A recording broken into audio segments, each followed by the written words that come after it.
ఎన్నికలు సమీపిస్తున్న వేళ వైసీపీ టీడీపీ దూకుడు పెంచుతున్నాయి. ఈ సమయంలో పార్టీలో అంతర్గత ఇబ్బందులు తలెత్తకుండా సమస్య వచ్చిన ప్రతి చోట చకచకా పరిష్కారాన్ని చూపిస్తూ ముందుకు పోతున్నారు వైఎస్ జగన్. ఇదే సమయంలో సర్వేలు, క్యాడర్ సమీకరణాల డిమాండ్ల మేరకు ఇన్ఛార్జీలను కూడా మారుస్తున్నారు. ఇదే సమయంలో టీడీపీ, జనసేనలు కూడా ఎన్నికల రాజకీయాలు మొదలుపెట్టాయని తెలుస్తోంది. అవును, తెలంగాణ ఎన్నికల అనంతరం టీడీపీ, జనసేనలు కూడా దూకుడు పెంచుతాయని తెలుస్తోంది. ఇందులో భాగంగా ఇరు పార్టీలకు అతిపెద్ద సమస్యగా చెబుతున్న సీట్ల సర్దుబాటు అంశంలో ఒక క్లారిటీకి వచ్చారనే కథనాలు వినిపిస్తున్నాయి. ఇందులో భాగంగా తొలుత ఒక్కో పార్లమెంటు నియోజకవర్గానికి 2 అసెంబ్లీ సీట్లు అనే డిమాండ్ ఉన్నప్పటికీ కాలక్రమేణా అది ఒక్కో పార్లమెంటు స్థానానికి ఒక్కో అసెంబ్లీ టికెట్ అనే కాడికి వచ్చిందనే కథనాలు వచ్చాయి. ఈ క్రమంలో తాజాగా వెలువడిన తెలంగాణ ఎన్నికల ఫలితాల అనంతరం ఆన్లైన్ వేదికగా ఒక లిస్టు హల్చల్ చేస్తుంది. ఇందులో భాగంగా ప్రస్తుతం జనసేనకు 21 అసెంబ్లీ స్థానాలు కేటాయించారని, ఇదే సమయంలో ఈ ఎన్నికల్లో పవన్ ఒక్కచోటే పోటీ చేస్తున్నారని అంటున్నారు. దీంతో ఈ జాబితా ఇప్పుడు వైరల్గా మారింది. పైగా దాదాపు వాస్తవానికి అత్యంత దగ్గరగా ఈ జాబితా ఉందని అనిపిస్తూ ఉండటంతో ఆల్మోస్ట్ ఇదే ఫైనల్ అని అంటున్నారు పరిశీలకులు.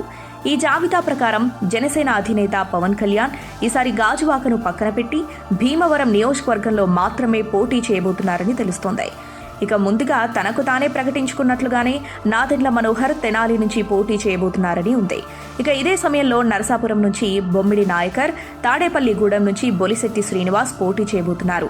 ఇదే క్రమంలో జనసేనకు అత్యంత కీలకమైన స్థానాల్లో ప్రథమ స్థానంగా చెప్పుకునే రాజోలు నియోజకవర్గంలో తాజాగా హల్చల్ చేస్తున్న జాబితా ప్రకారం డిఎంఆర్ శేఖర్ పోటీ చేయబోతున్నారు. ఈయన గత ఎన్నికల్లో జనసేన నుంచి అమలాపురం లోక్సభ స్థానానికి పోటీ చేశారు. తాజాగా హల్చల్ చేస్తున్న జాబితా ప్రకారం జనసేన అభ్యర్థులు, నియోజకవర్గాల వివరాలు ఈ విధంగా ఉన్నాయి.